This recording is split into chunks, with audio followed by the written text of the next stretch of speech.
L'aventure des rencontres a débuté en février 2014 à Québec, en plein carnaval de Québec par moins 20 degrés. Le thème en était les rencontres franco-québécoises sur l'ingénierie des recompositions hospitalières. Ouf! L'idée première était bien de comparer la France et le Québec afin d'échanger et d'enrichir sur nos pratiques de recomposition. Québec, un moment inoubliable. Un très grand merci à Gertrude Bourdon, Luc Boileau, Régent Hébert, Vincent Dumez et une mention spéciale pour Pauline Mézani qui a permis sur place de monter cette toute première édition de 2014. L'Esprit de Québec était né, mélange de sérieux et de convivialité. Puis les deuxièmes rencontres francophones sur les recompositions en santé se sont tenues ensuite en mars 2015 et 2016 à Nice à l'Hôtel Méridien. En 2017 sont nées les rencontres santé de Nice. Le thème, projet de santé, comment fédérer les acteurs, un thème majeur. Effectivement, pas de projet réussi s'il y a une rencontre d'hommes et de femmes, de valeurs, motivés, compétents et ayant un peu le goût du risque.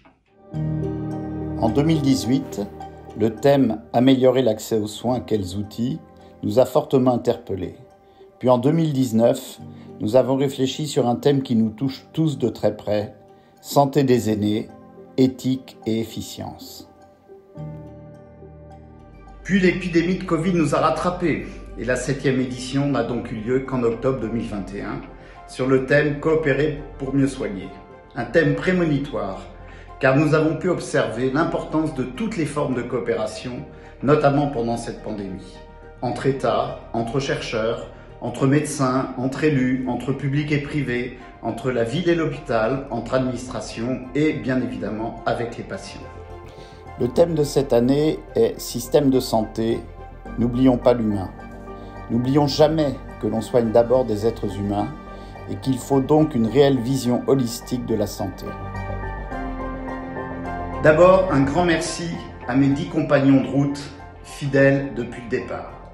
Benoît Péricard en particulier, mais aussi Gertrude Bourdon, Christian Anastasie, Pauline Mézani, Claude Evin, Anne-Marie Armand-Terrasse, Dominique Lebrun, Béatrice Fermont, Pascal Morel, Philippe de Normandie, qui ont constitué le premier conseil d'orientation stratégique, qui ont aidé à trouver les sujets, proposé des intervenants et surtout animé les tables rondes avec un grand brio.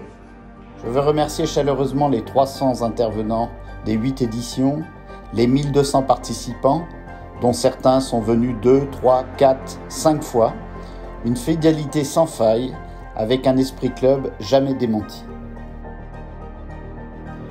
Un grand merci également aux 33 partenaires financiers qui nous ont accompagnés tout au long de ces 8 éditions et sans qui les rencontres santé de Nice n'auront pu avoir lieu. Un très grand merci à eux.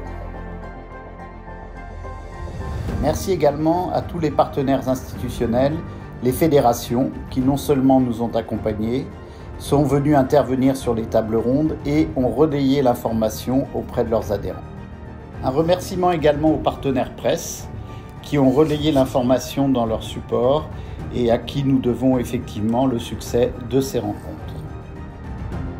Un remerciement chaleureux à Clé de 12, notre dessinateur talentueux et parfois un peu piquant, et à Greg, notre vidéaste fidèle et talentueux. Un grand merci également à ceux qui m'ont aidé, mes enfants, mon épouse, mes amis. Enfin, merci aux équipes du Méridien, notamment à Jean-Marc Rambure, pour leur soutien et leur professionnalisme.